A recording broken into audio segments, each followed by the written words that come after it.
내 이름은 김민준. 대한민국에서 손꼽히는 대기업의 회장이다. 사람들은 나를 신화라고 불렀다. 25의 나이에 맨손으로 창업해 불과 10여 년 만에 수조 원의 가치를 지닌 기업을 일구어냈으니 과연 신화라 불릴 만했다. 그러나 나에게 그 모든 성공은 거대한 감옥이었다. 매일같이 쏟아지는 업무와 끝없는 경쟁, 가식적인 관계들 속에서 나는 텅 빈 껍데기만 남은 듯했다. 사람들은 나에게 다가와 아첨하거나 나의 돈과 권력을 탐했다. 그들은 내가 가진 모든 것을 부러워했지만 정작 나는 그들에게 단 한순간도 진심을 보여줄 수 없었다. 나는 깊은 외로움 속에 갇혀 있었다. 내 삶의 단 하나의 빛이 되어주었던 아내마저 5년 전 불의의 사고로 세상을 떠났다. 그녀가 떠난 후 내 삶은 더욱 황량해졌다. 나는 미친 듯이 일에 매달렸다. 일만이 나를 살아있게 하는 유일한 이유인 것처럼. 돈은 더 이상 행복의 척도가 아니었다. 내게 돈은 그저 공허함을 채우기 위한 수단일 뿐이었다.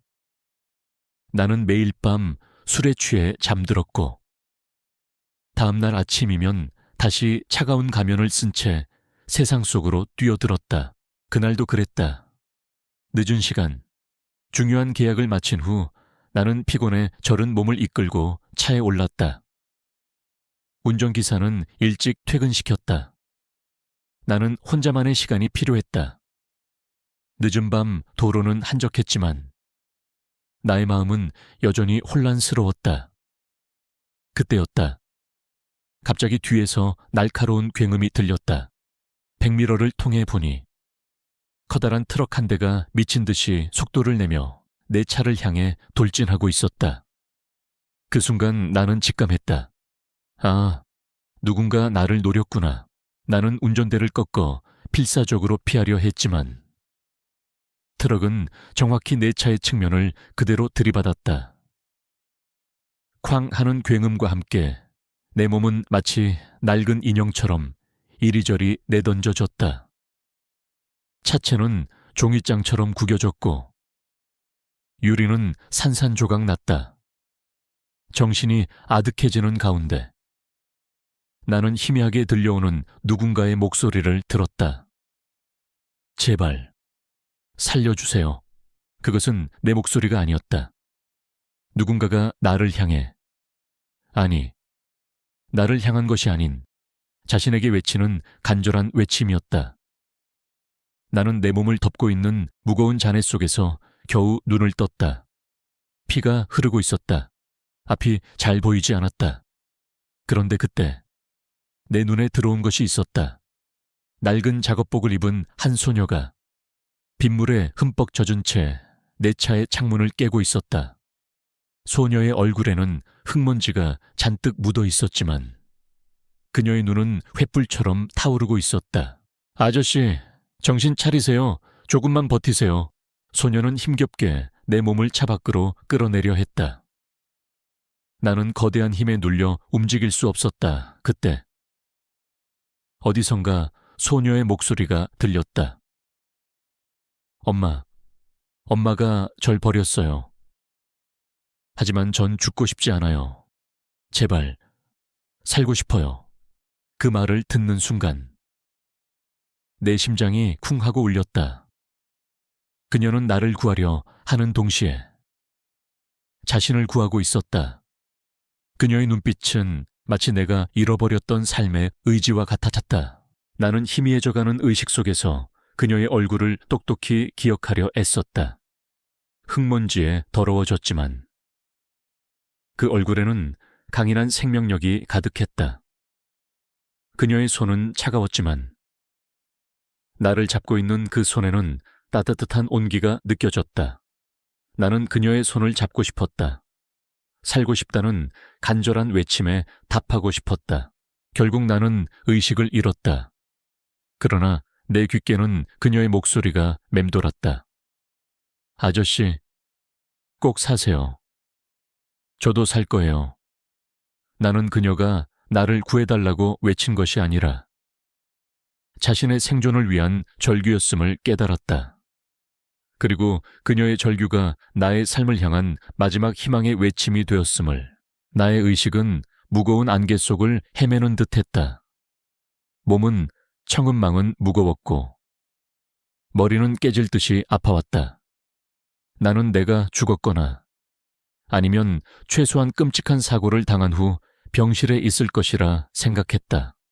하지만 희미하게 눈을 떴을 때 내 눈에 들어온 것은 병원의 차가운 흰 벽이 아니었다. 낡은 벽지, 천장에 매달린 희미한 정우, 그리고 오래된 곰팡이 냄새가 섞인 묘한 냄새였다. 나는 당황했다. 이건 대체 어디지? 고개를 돌리자 낡은 이불을 덮고 잠든 한 소녀가 보였다. 그녀는 바로 사고 현장에서 나를 끌어내려 했던 그 소녀였다. 그녀는 잠든 와중에도 땀을 흘리고 있었고 얼굴은 흙먼지 대신 핏자국으로 얼룩져 있었다. 나는 그녀가 입은 옷이 낡고 해져 있다는 것을 알아차렸다. 이 모든 상황이 혼란스러웠지만 내 몸은 움직일 수 없었다. 나는 그저 멍하니 그녀의 얼굴을 바라보았다. 그때 소녀가 잠에서 깨어났다. 그녀는 나를 보더니 깜짝 놀라며 몸을 일으켰다. 아저씨, 깨어나셨네요. 다행이다. 그녀의 눈에는 걱정스러움과 동시에 안도감이 교차했다. 그녀는 내 임의 손을 얹어보더니 안심한 듯 열은 내렸네요 라고 중얼거렸다. 나는 힘겹게 입을 열었다. 여기는 대체 어디지? 저희 집이에요. 병원 가기엔 돈이 부족해서 제가 가진 돈으로 약을 사왔어요. 그녀는 머쓱하게 웃으며 말했다. 나는 믿을 수 없었다. 내가 가진 재산은 수천억 원에 달하는데 한 소녀의 돈이 없어 병원에도 가지 못했다니. 나는 그녀의 손에 들린 약봉지를 보았다. 약봉지에는 한자로 감기약이라고 적혀 있었다. 내가 감기에 걸렸다고 하니 나는 감기약이 필요한 게 아니라 당장 수술을 해야 할 환자였다. 나는 그녀에게 말했다. 이봐, 나는 사고를 당했어. 당장 병원으로 가야 해. 아저씨, 괜찮아요. 제가 다 봤어요. 아저씨는 그냥 놀라서 기절한 거예요. 큰 상처는 없었어요. 피는 찰과상 때문에 난 거예요.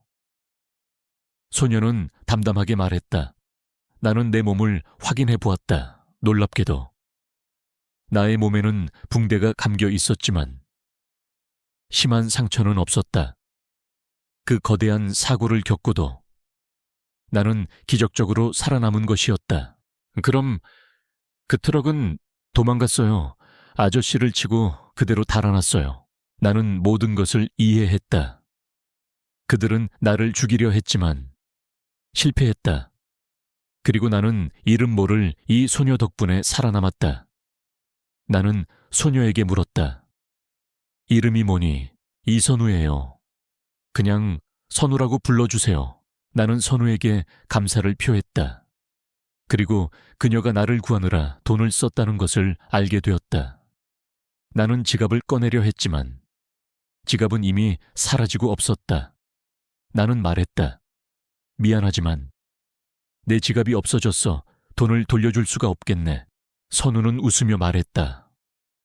괜찮아요. 아저씨, 제가 원해서 한 일인걸요. 그리고 저도 아저씨를 보면서 살고 싶다는 생각을 했어요.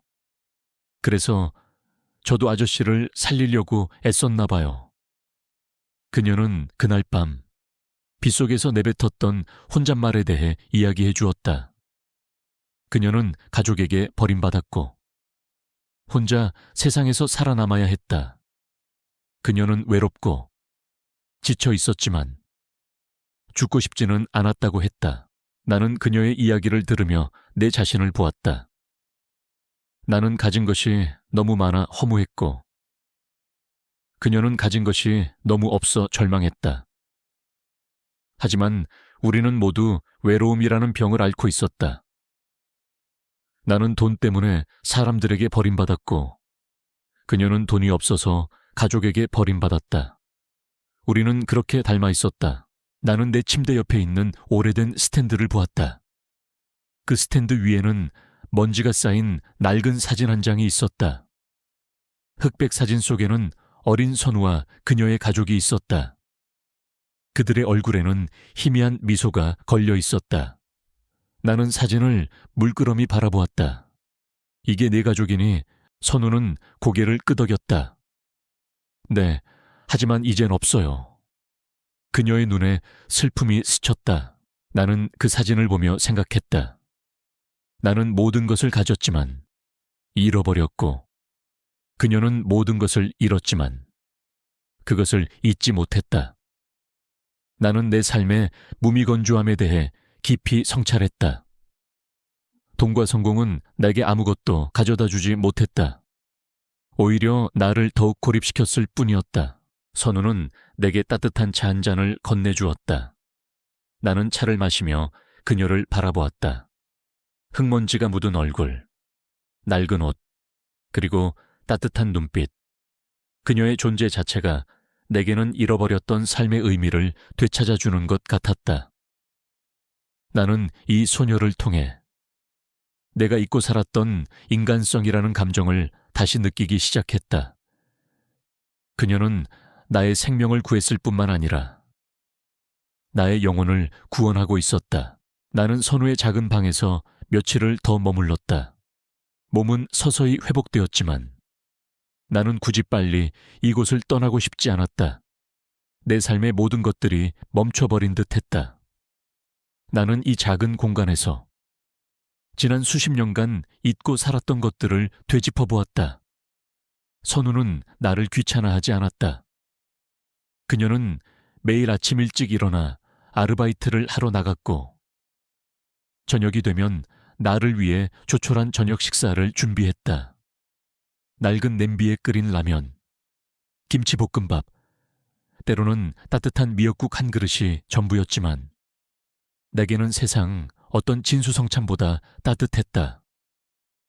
나는 그녀가 나를 위해 음식을 만드는 뒷모습을 보며 나도 모르게 잊고 살았던 가족이라는 감정을 느끼고 있었다. 어느 날 저녁, 나는 선우에게 조심스럽게 물었다.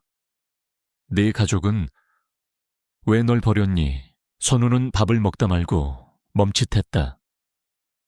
그녀의 얼굴에 잠시 그늘이 스쳤다. 그녀는 젓가락으로 밥알을 툭툭 건드리다가 이내 희미한 미소를 지으며 말했다. 제가 어릴 때 교통사고를 당해서 다리를 좀 다쳤어요. 그래서 걸을 때마다 절뚝거려 어요. 병원비도 많이 들었고 엄마는 저를 계속 보살피기 힘들다고 하셨어요. 그래서 떠나셨어요. 제가 짐이 된다고 생각하셨나 봐요. 그녀는 담담하게 말했지만 나는 그녀의 눈에서 깊은 슬픔을 읽을 수 있었다. 그녀는 가족에게 버림받았지만 단 한 번도 그들을 원망하지 않았다. 엄마는 제가 행복하게 잘 살길 바라셨을 거예요. 라고 말하는 그녀의 모습은 너무나도 강인하고 동시에 너무나도 안타까웠다. 나는 내가 살아왔던 삶을 떠올렸다. 나는 가족에게 버림받은 적이 없었다. 오히려 나는 가족들의 기대와 욕망을 한 몸에 받으며 자랐다. 그들은 내가 더 높은 곳으로 올라가길 바랐다. 하지만 그들의 기대는 내게 무거운 짐이 되었다. 나는 그들의 욕심을 채우기 위해 쉼없이 달려왔다. 그리고 그 과정에서 나는 나 자신을 잃어버렸다. 내 아내도 내가 일에만 매달리느라 외면한 사이 혼자 외롭게 세상을 떠났다. 나는 돈과 명예를 얻었지만 가장 소중한 사람을 잃었다. 나는 선우에게 내 이야기를 들려주었다. 내가 어떻게 성공을 위해 모든 것을 포기했는지, 그리고 사랑하는 아내를 잃고 얼마나 공허하게 살아왔는지. 나는 너처럼 버림받지 않았지만 내 스스로 나를 버렸어. 나 스스로를 외로운 섬에 가뒀지. 선우는 내 이야기를 조용히 듣고 있었다. 그녀는 내 손을 잡았다. 아저씨, 이제는 괜찮아요. 아저씨도 저도 이제 혼자가 아니잖아요. 나는 그녀의 따뜻한 손길에 왈칵 눈물이 쏟아질 것 같았다. 그녀의 존재는 내 삶에 깊은 위로가 되었다. 그녀는 내가 가진 모든 것을 보지 않았다. 그녀는 그저 나를 상처 입은 한 사람으로서 바라봐 주었다. 나는 선우에게 말했다. 선우야, 너는 나는 선우의 작은 방에서 며칠을 더 머물렀다. 몸은 서서히 회복되었지만 나는 굳이 빨리 이곳을 떠나고 싶지 않았다. 내 삶의 모든 것들이 멈춰버린 듯 했다. 나는 이 작은 공간에서 지난 수십 년간 잊고 살았던 것들을 되짚어 보았다. 선우는 나를 귀찮아하지 않았다. 그녀는 매일 아침 일찍 일어나 아르바이트를 하러 나갔고 저녁이 되면 나를 위해 조촐한 저녁 식사를 준비했다. 낡은 냄비에 끓인 라면, 김치볶음밥, 때로는 따뜻한 미역국 한 그릇이 전부였지만 내게는 세상 어떤 진수성찬보다 따뜻했다. 나는 그녀가 나를 위해 음식을 만드는 뒷모습을 보며 나도 모르게 잊고 살았던 가족이라는 감정을 느끼고 있었다. 어느 날 저녁, 나는 선우에게 조심스럽게 물었다. 내 가족은 왜 널 버렸니? 선우는 밥을 먹다 말고 멈칫했다. 그녀의 얼굴에 잠시 그늘이 스쳤다. 그녀는 젓가락으로 밥알을 툭툭 건드리다가 이내 희미한 미소를 지으며 말했다. 제가 어릴 때 교통사고를 당해서 다리를 좀 다쳤어요. 그래서 걸을 때마다 절뚝거려요. 병원비도 많이 들었고 엄마는 저를 계속 보살피기 힘들다고 하셨어요. 그래서 떠나셨어요. 제가 짐이 된다고 생각하셨나 봐요. 그녀는 담담하게 말했지만 나는 그녀의 눈에서 깊은 슬픔을 읽을 수 있었다. 그녀는 가족에게 버림받았지만 단 한 번도 그들을 원망하지 않았다. 엄마는 제가 행복하게 잘 살길 바라셨을 거예요. 라고 말하는 그녀의 모습은 너무나도 강인하고 동시에 너무나도 안타까웠다. 나는 내가 살아왔던 삶을 떠올렸다. 나는 가족에게 버림받은 적이 없었다.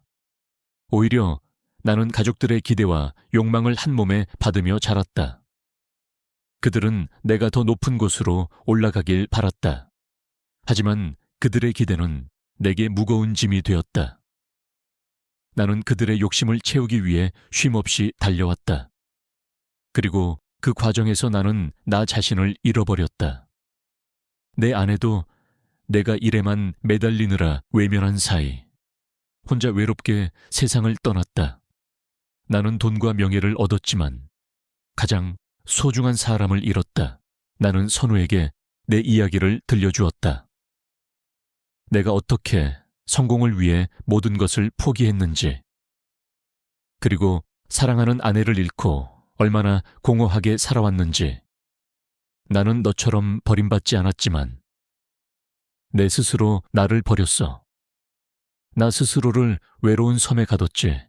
선우는 내 이야기를 조용히 듣고 있었다. 그녀는 내 손을 잡았다. 아저씨, 이제는 괜찮아요. 아저씨도 저도 이제 혼자가 아니잖아요. 나는 그녀의 따뜻한 손길에 왈칵 눈물이 쏟아질 것 같았다. 그녀의 존재는 내 삶의 깊은 위로가 되었다. 그녀는 내가 가진 모든 것을 보지 않았다. 그녀는 그저 나를 상처 입은 한 사람으로서 바라봐 주었다. 나는 선우에게 말했다. 선우야, 너는 나를 살렸어. 너는 내 삶의 은인이야. 내가 너에게 보답할 수 있게 해줘. 아저씨, 그런 말씀 마세요. 저는 그냥 제가 하고 싶은 일을 했을 뿐이에요. 아저씨는 저에게 따뜻한 위로를 해주셨잖아요. 그걸로 충분해요. 하지만 나는 그녀에게 무언가 해주고 싶었다. 나는 그녀의 절룩거리는 다리를 보았다. 그녀가 가족에게 버림받아야 했던 이유.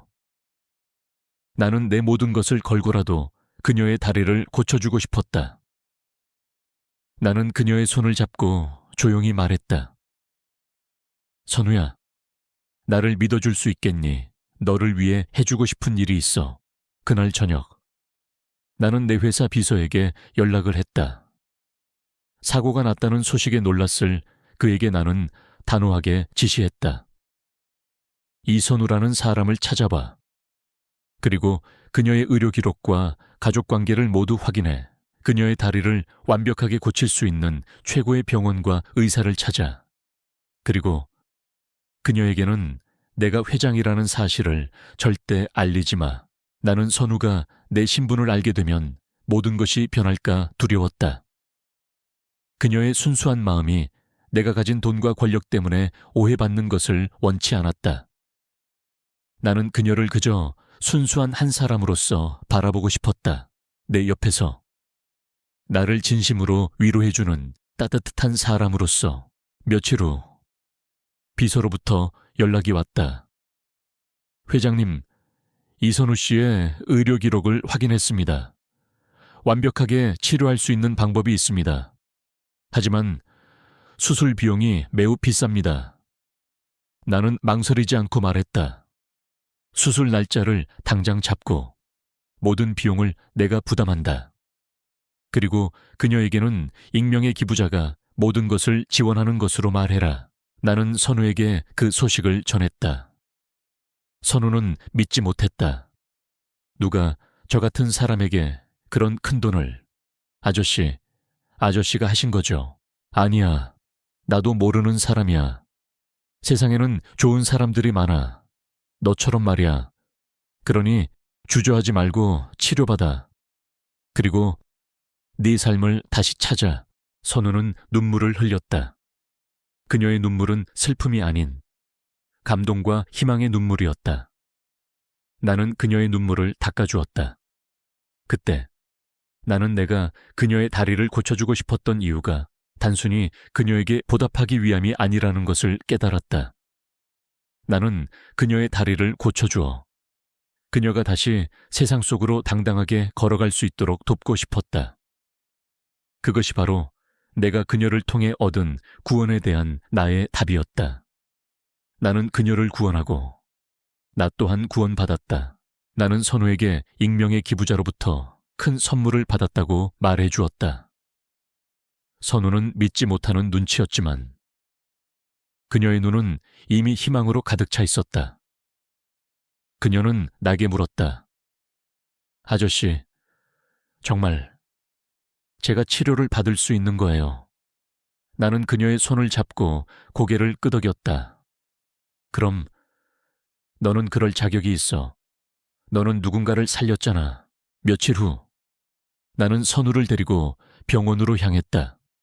최고급 병원의 문이 열리자 선우는 놀라움을 감추지 못했다. 그녀는 불안한 눈빛으로 나를 쳐다보았다. 아저씨, 여기 너무 비싼 곳 아니에요, 그냥. 다른 병원으로 가면 안 될까요? 나는 그녀의 어깨를 감싸 안으며 말했다. 걱정하지 마. 내가 아는 사람이 이 병원 이사장이야. 모든 걸 맡겨놓았으니 마음 편하게 치료받아. 나는 그녀에게 나의 진짜 신분을 숨기기 위해 거짓말을 했다. 선우는 입원 수속을 밟고 다음 날 바로 수술을 받았다. 나는 수술실 앞에서 초조하게 기다렸다. 지난 밤 그녀는 내게 말했다.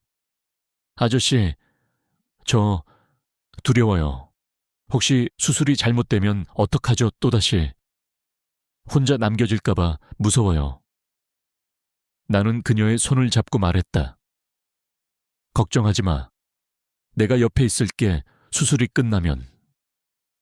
내가 가장 먼저 너를 맞아줄게. 우리는 이제 혼자가 아니야. 수술은 8시간에 걸쳐 진행되었다. 나는 그 시간 동안 아무것도 할 수 없었다. 그저 그녀가 무사히 수술을 마치고 돌아오기만을 간절히 기도했다. 나는 내가 가진 모든 것을 그녀를 위해 쓸 수 있다는 사실에 감사했다. 그 어떤 사업 거래보다, 그 어떤 주식 투자보다 그녀의 수술을 위해 쓰는 돈이 가장 의미 있게 느껴졌다. 수술이 성공적으로 끝났다는 소식을 들었을 때 나는 안도의 눈물을 흘렸다. 그녀는 며칠 동안 회복 기간을 가졌고 나는 매일 그녀의 병실을 찾아 그녀의 곁을 지켰다. 그녀는 내게 물었다. 아저씨, 왜 저한테 이렇게 잘해주세요, 저희? 아무런 관계도 아니잖아요. 나는 그녀의 손을 잡고 말했다. 아니, 우리는 관계가 있어. 너는 나를 살렸고, 나는 너를 구원하고 싶어.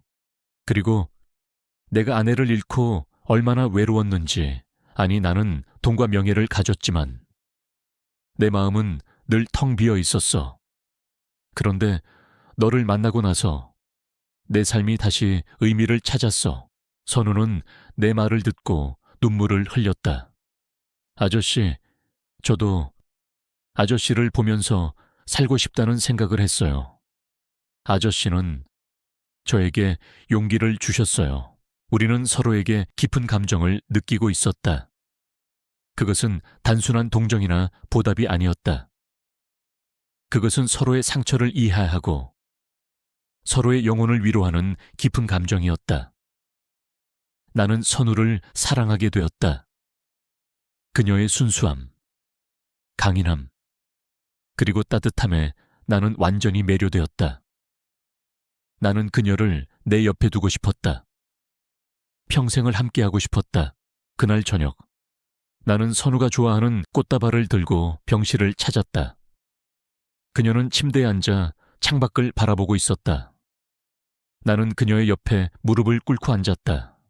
그리고 내 주머니에서 작은 반지를 꺼냈다. 그것은 수백억 원짜리 다이아몬드 반지가 아니었다. 그냥 평범한 은반지였다. 나는 내 진심을 담아 말했다. 선우야, 나랑 결혼해 줄래? 선우는 놀라움에 눈이 동그래졌다. 그녀는 내가 장난을 치는 줄 알았다. 아저씨, 저한테 지금 장난치시는 거죠? 아니, 진심이야. 나는 당신을 사랑해. 당신이 나를 살렸을 때, 당신은 내게 삶의 의미를 되찾아 주었어. 이제는 내가 당신에게 행복한 삶을 선물하고 싶어. 내가 당신의 가족이 되어줄게. 당신을 평생 사랑하고 지켜줄게. 선우는 눈물을 흘렸다. 아저씨, 저는 아저씨에게 아무것도 해줄 수 없어요. 저는 가진 것도 없고 병원비도 아직 다 갚지 못했어요. 나는 그녀의 눈물을 닦아주며 말했다. 나는 당신의 돈이 필요 없어. 당신이 나에게 준 것은 세상 그 어떤 돈으로도 살 수 없는 거야. 나는 그냥 당신이 필요해. 나에게 와줘. 선우야, 나랑 결혼해줘. 그 순간 나는 내가 가진 모든 것을 다 버려도 좋다는 생각을 했다. 내가 가진 돈, 명예, 권력, 그 모든 것이 그녀의 순수한 사랑보다 가치 없다는 것을 깨달았다. 나는 그녀의 대답을 기다렸다. 그녀는 혼란스러움과 동시에 깊은 고민에 빠져 있었다. 그녀에게는 나의 프로포즈가 너무나 갑작스럽고 현실과 동떨어진 이야기처럼 느껴졌을 것이다. 그녀는 내 손을 잡고 떨리는 목소리로 말했다. 아저씨, 저는 아직 잘 모르겠어요.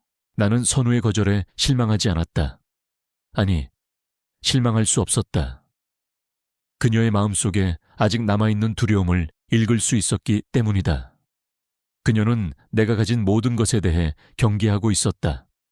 그녀에게 나의 갑작스러운 프로포즈는 진실한 사랑의 표현이라기보다는 돈과 권력을 가진 이의 변덕스러운 행동처럼 보였을 것이다.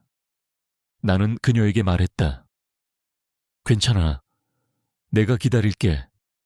당신이 나를 믿을 수 있을 때까지 나는 그녀의 퇴원 수속을 밟고 그녀의 낡은 방으로 돌아가지 않았다. 대신 나는 그녀를 데리고 내 집으로 갔다. 물론 그녀는 극구 사양했다. 아저씨, 저는 괜찮아요. 제 집으로 돌아갈게요. 아저씨께 폐를 끼칠 수 없어요. 나는 그녀를 설득했다. 선우야, 당신은 아직 완벽하게 회복되지 않았어. 내가 당신을 책임질게. 아니, 당신을 돌보고 싶어. 부탁이야. 내 진심이 통했는지. 선우는 마지못해 내 제안을 받아들였다. 내 집은 그녀의 작은 방과는 비교도 안 될 만큼 넓고 화려했다. 선우는 집 안을 둘러보며 불안해했다. 아저씨, 여기는 제가 있을 곳이 아닌 것 같아요. 여기는 이제 당신이 있을 곳이야.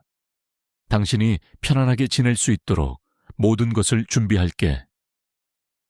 나는 그녀에게 가장 따뜻하고 아늑한 방을 내어주었다. 선우는 내 집에서 지내는 동안 불편함을 감추지 못했다. 그녀는 고급 침대에서도 잠을 설쳤고 비싼 음식 앞에서는 늘 망설였다. 나는 그녀의 마음을 열기 위해 노력했다.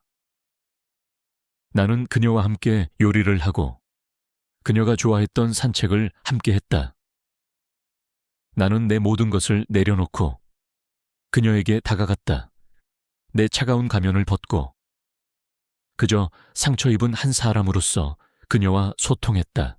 그러던 어느 날 나는 선우를 데리고 내 어머니의 산소로 갔다.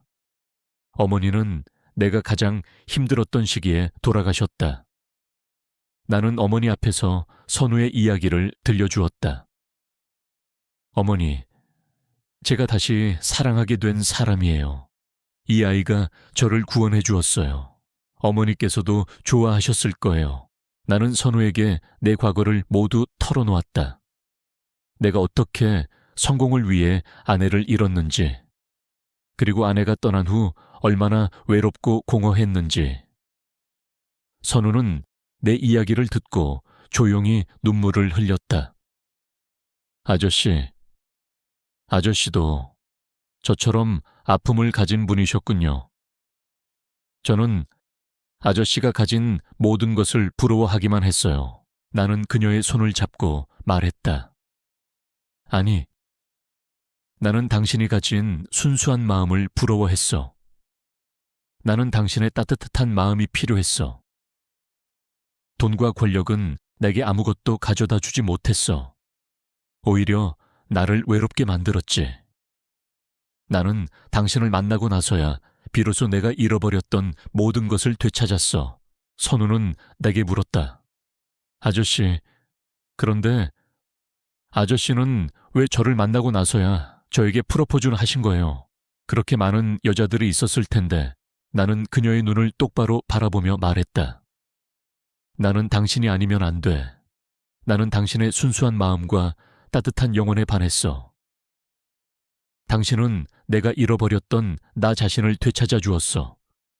이제는 당신에게 행복을 주고 싶어. 당신의 가족이 되어주고 싶어. 선우는 내 진심에 감동한 듯했다.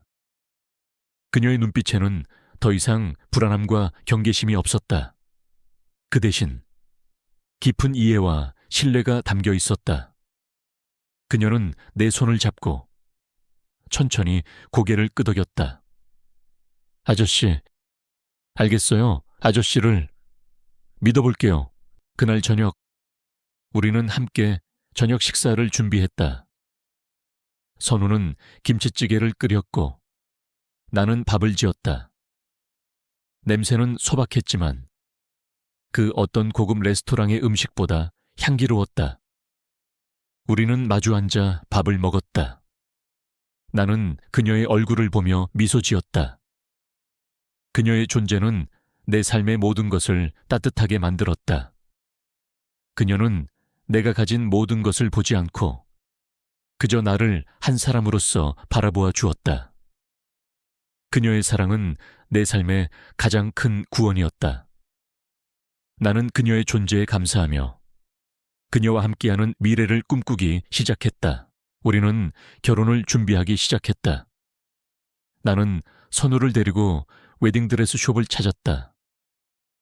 선우는 화려한 드레스들 앞에서 망설였다.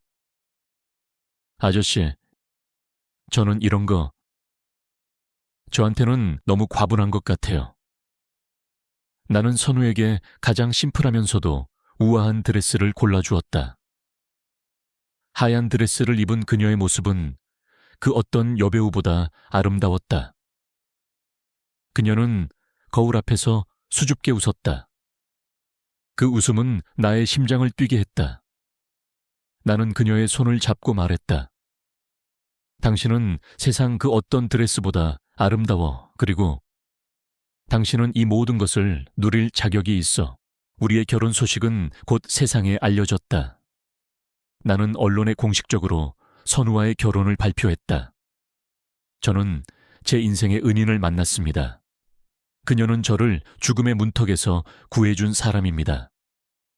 저는 그녀에게 제 남은 인생을 바쳐 감사와 사랑을 전하고 싶습니다. 내 발표에 세상은 술렁였다. 사람들은 흙수저, 출신의 미천한 여자가 회장의 마음을 훔쳤다며 수군거렸다.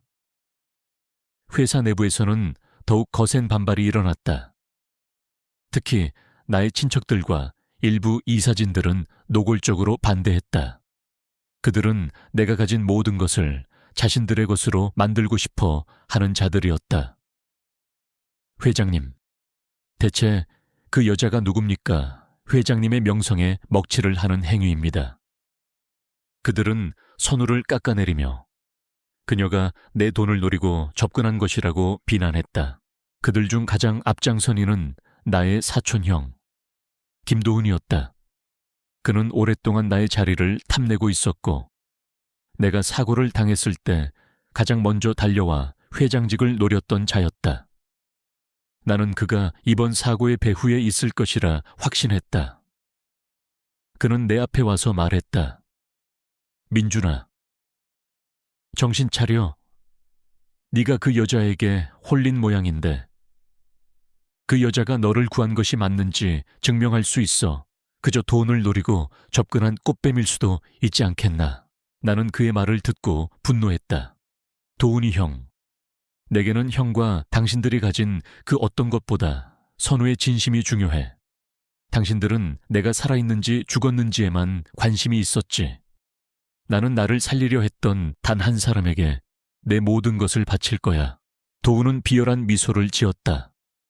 그 여자에게 돈을 주어 조용히 떠나보내. 그렇지 않으면 내가 그 여자의 과거를 파헤칠 거야.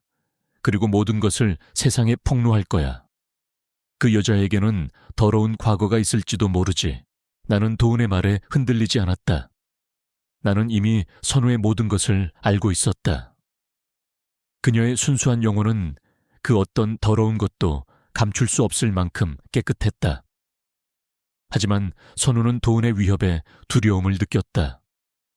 아저씨, 혹시 제 과거 때문에 아저씨께 해가 되는 건 아닐까요? 제가 떠날게요. 나는 선우의 손을 잡고 말했다. 선우야, 괜찮아. 나를 믿어줘. 당신의 과거는 나에게 중요하지 않아. 나는 당신을 있는 그대로 사랑해. 내가 당신을 지켜줄게. 나는 도훈의 위협에 굴하지 않았다. 나는 모든 것을 공개하기로 결심했다. 나는 기자회견을 열었다. 그리고 그 자리에서 나는 나의 사고 전말과 선우가 나를 구한 이야기를 모두 털어놓았다.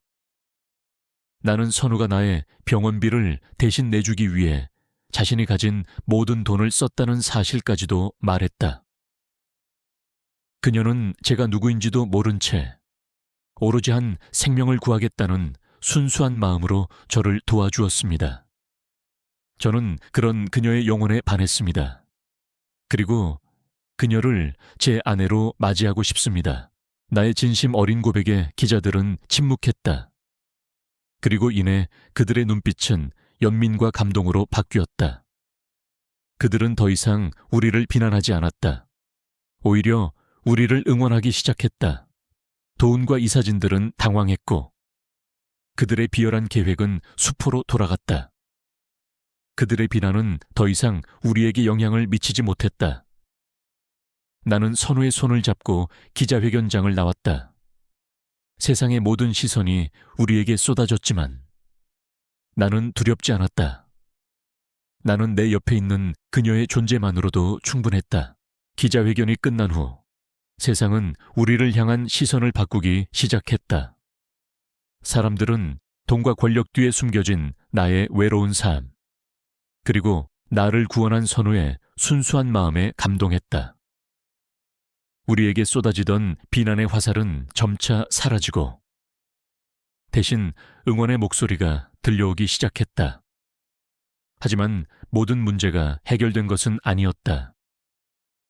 나의 사촌형, 김도훈은 내 예상대로 사고의 배후에 있었다. 그는 내가 기자회견에서 자신을 언급하지 않았다는 사실에 분노했고 더욱 교묘하고 치졸한 방법으로 우리를 괴롭히기 시작했다. 그는 선우의 낡은 집을 찾아가 행패를 부리고 그녀가 일하던 곳에 나타나 행패를 부렸다. 그는 선우의 다리 수술이 익명의 기부자로부터 지원받았다는 사실을 알아내고 그 기부자가 나라는 사실을 세상에 폭로하려 했다. 저 여자는 돈 때문에 회장에게 접근한 것이 틀림없다 봐라. 회장이 몰래 병원비를 내주지 않았느냐. 그는 나를 돈으로 선우를 매수한 파렴치한으로 만들려 했다. 선우는 도운의 행동에 깊은 상처를 받았다. 그녀는 다시 불안해하기 시작했다. 아저씨, 혹시 제가 아저씨께 해를 끼치고 있는 건 아닐까요? 아저씨의 모든 것을 잃게 만드는 건 아닐까요? 나는 그녀의 손을 잡고 말했다. 선우야, 당신은 나에게 해를 끼친 적이 없어. 오히려 나에게 모든 것을 되찾아 주었어. 이제 내가 당신을 지켜줄게. 당신이 불안해하는 모든 것을 내가 없애줄게. 나는 더 이상 도운의 비열한 행동을 용납할 수 없었다. 나는 그를 법적으로 고소하기로 결정했다. 하지만 그 전에 나는 그가 나의 사고 배후에 있다는 증거를 찾기 위해 나의 비서에게 모든 것을 조사하라고 지시했다. 나의 비서는 나의 충실한 오른팔이었다.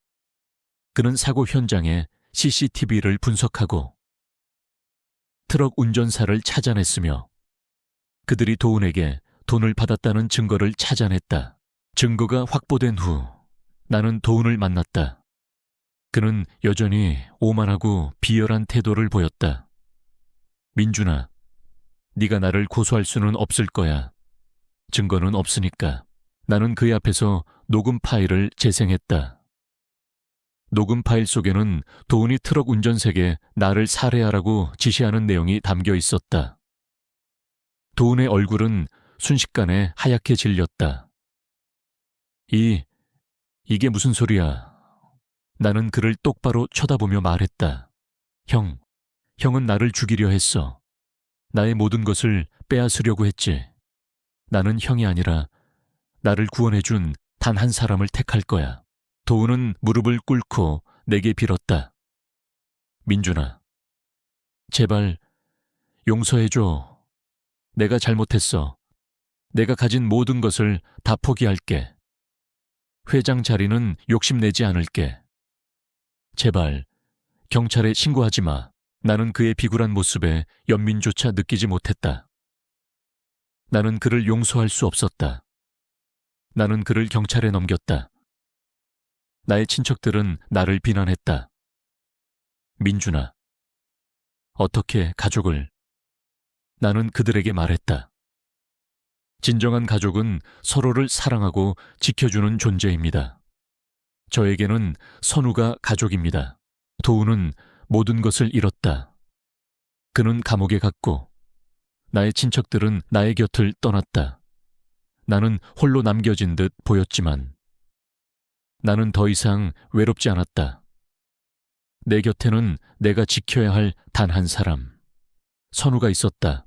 우리는 우리의 사랑을 방해하는 모든 장애물을 이겨냈다. 나는 선우에게 말했다. 선우야, 이제 모든 것이 끝났어. 이제 우리는 행복하게 살 수 있어. 당신은 이제 나와 함께할 수 있어. 선우는 내 품에 안겨 눈물을 흘렸다. 그녀의 눈물은 슬픔이 아닌 안도와 기쁨의 눈물이었다. 그녀는 내게 속삭였다. 아저씨, 저 이제 아저씨를 믿어요. 그리고 아저씨를 사랑해요. 그날 밤 나는 선우에게 다시 프로포즈했다. 이번에는 화려한 다이아몬드 반지를 준비했다. 하지만 선우는 내 손을 잡고 말했다. 아저씨, 저는 아저씨가 가진 돈이 아니라 아저씨의 마음을 사랑해요. 우리 그냥 그 은반지 그거 끼고 결혼해요. 그 반지에 아저씨의 진심이 담겨 있잖아요. 나는 그녀의 순수한 마음에 다시 한번 감동했다.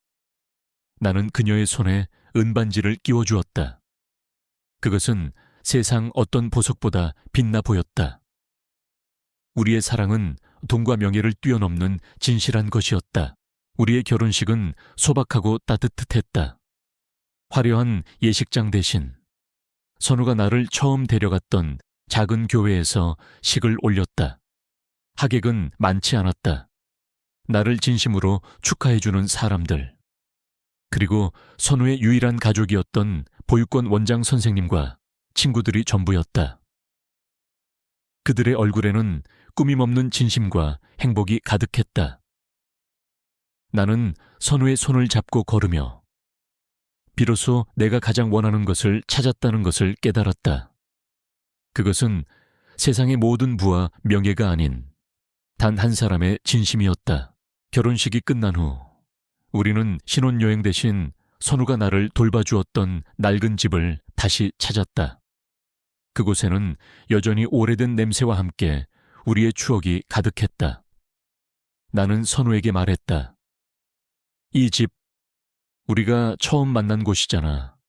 여기에서부터 우리의 새로운 시작을 하고 싶어. 우리는 그 낡은 집을 허물고 그 자리에 조그마한 보육원을 짓기로 했다. 나는 그곳에 내 모든 것을 바쳐 세상의 모든 버려진 아이들에게 사랑을 주고 싶었다. 선우는 내 뜻에 동의하며 환하게 웃었다. 우리는 이제 더 이상 예전의 내가 아니었다. 나는 돈과 권력에 대한 욕심을 버리고 진정한 삶의 의미를 찾았다. 선우는 가족에게 버림받았다는 상처를 치유하고 새로운 가족을 찾았다. 우리는 서로에게 서로의 과거를 덮어주고 새로운 미래를 열어주었다. 나는 매일 아침 선우를 위해 직접 식사를 준비했고 그녀와 함께 텃밭을 가꾸며 소박한 행복을 누렸다. 그러던 어느 날 예상치 못한 손님이 우리를 찾아왔다. 선우의 가족이었다. 어머니와 아버지는 늙고 초라한 모습으로 우리를 찾아왔다. 그들의 얼굴에는 후회와 함께 민망함이 가득했다. 선우야, 네가 이렇게 잘 살고 있는 줄은 몰랐구나. 우리가 잘못했어. 이제라도 우리 집으로 다시 돌아오렴. 그들의 말에 나는 분노했다. 그들은 선우가 성공한 회장과 결혼했다는 소식을 듣고 찾아온 것이 분명했다. 그들은 선우를 버렸을 때 그녀의 가난과 절룩거리는 다리만을 보았다. 하지만 이제는 그녀가 가진 모든 것을 탐내고 있었다. 나는 선우를 보호하기 위해 그들 앞에 나섰다. 어르신들, 이제 와서 무슨 말씀이십니까? 선우는 이제 제 아내입니다. 선우를 버렸을 때 그 순간부터 선우의 가족은 제가 되었습니다. 선우는 조용히 나를 멈춰 세웠다. 그녀는 담담한 얼굴로 자신의 부모님을 바라보았다. 엄마, 아빠, 괜찮아요. 저는 원망하지 않아요. 엄마가 저를 떠나지 않았다면 저는 아저씨를 만나지 못했을 거예요. 그리고 아저씨도 저를 만나지 못했을 거예요. 아저씨 덕분에 저는 다시 삶의 의미를 찾았고 아저씨도 저 덕분에 행복을 찾았어요. 선우의 말에 그녀의 부모님은 눈물을 흘렸다. 그들은 더 이상 할 말이 없었다. 선우는 그들에게 따뜻한 식사를 대접했다. 그것은 용서의 의미가 아니었다. 그것은 지난 세월의 아픔을 덮어두고 각자의 길을 걷겠다는 조용한 선언이었다. 선우는 그들에게 작별 인사를 건넸다. 엄마, 아빠, 행복하세요. 저도 행복하게 살게요. 그들의 뒷모습을 보며 나는 선우에게 물었다. 괜찮아. 선우는 내 품에 안기며 고개를 끄덕였다. 네, 아저씨, 이제 정말 괜찮아요. 제가 가장 두려워했던 것은 다시 가족에게 버림받는 것이었어요. 하지만 이제 알아요. 저는 더 이상 버림받지 않을 거예요. 저에게는 아저씨가 있으니까요. 나는 그녀의 말을 듣고 눈물을 흘렸다. 그녀는 내게 가장 큰 선물을 주었다. 내게 진정한 사랑과 가족의 의미를 가르쳐 주었다. 나는 그녀의 손을 잡고 우리가 함께 만들어갈 새로운 보금자리를 바라보았다. 그곳에는 더 이상 외로움과 고통은 없었다. 오직 사랑과 따뜻함만이 가득했다. 우리는 보육원 짓는 일을 시작했다. 나는 더 이상 최고급 세단을 타고 다니지 않았다. 대신 선우가 좋아하는 낡은 트럭을 타고 보육원에 필요한 물건들을 실어 날랐다.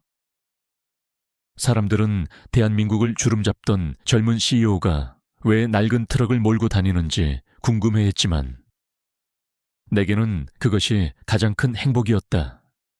나는 세상의 모든 것을 가졌지만 그 무엇도 내게 행복을 가져다 주지 못했다. 하지만 선우와 함께하는 이 소박한 일상은 내 삶을 충만하게 만들었다. 보육원의 이름은 선우와 민준의 집으로 지었다. 우리는 그곳에서 부모에게 버림받은 아이들을 보살피고 그들에게 사랑과 따뜻함을 나누어 주었다. 나는 아이들을 보며 선우의 어린 시절을 떠올렸다. 그녀가 겪었던 고통을 생각하면 가슴이 아팠지만 이제는 그녀가 나와 함께 그 아이들에게 새로운 삶을 선물해 줄 수 있다는 사실에 감사했다. 우리의 삶은 그렇게 평범하게 흘러갔다. 아침에는 함께 일어나 아이들을 위해 식사를 준비했고 낮에는 함께 텃밭을 가꾸고 보육원을 관리했다. 밤이 되면 아이들이 잠든 것을 확인하고 우리는 함께 별을 보며 이야기를 나누었다. 나는 그녀의 손을 잡고 내가 가진 모든 것을 그녀에게 주겠다고 말했다. 하지만 선우는 내게 말했다. 아저씨, 저는 이미 세상에서 가장 큰 것을 받았어요. 아저씨의 사랑, 그리고 아저씨와 함께하는 이 평범한 행복, 이것보다 더 큰 것은 없어요. 그녀는 나를 아저씨라고 불렀지만 나는 그녀의 눈빛에서 깊은 사랑을 읽을 수 있었다. 그녀에게 아저씨라는 호칭은 그녀가 나를 처음 만났던 순간의 순수한 마음을 잊지 않겠다는 약속과도 같았다. 나는 그녀의 소중한 약속을 지켜주기 위해 평생 그녀의 아저씨로 남기로 했다. 어느 날 저녁, 우리는 함께 낡은 트럭에 앉아 밤하늘의 별을 보았다. 선우는 내 어깨에 기대어 말했다. 아저씨, 제가 만약 아저씨를 구하지 않았다면 아저씨는 어떻게 되었을까요? 나는 그녀의 손을 잡고 말했다.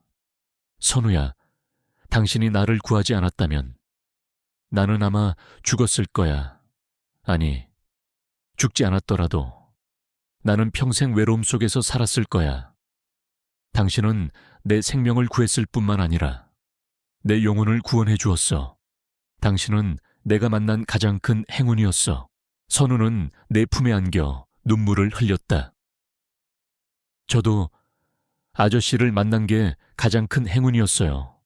아저씨는 저를 다시 살게 해주셨어요. 우리는 서로의 품에 안겨 한참을 말없이 있었다. 그 침묵 속에는 지난 세월의 아픔과 상처, 그리고 우리가 함께 만들어온 소중한 추억들이 가득했다. 우리는 서로에게 서로의 삶의 이유가 되어주었다. 나의 이야기는 여기서 끝이 난다. 화려한 성공도, 극적인 반전도 없는 지극히 평범한 이야기. 하지만 이 이야기는 나에게 가장 소중한 이야기였다. 나는 모든 것을 잃었다고 생각했을 때 비로소 내가 가진 모든 것을 찾았다. 진정한 사랑과 가족은 예측 불가능한 순간에 나타나 우리의 삶을 송두리째 바꿔놓는다. 내가 그랬던 것처럼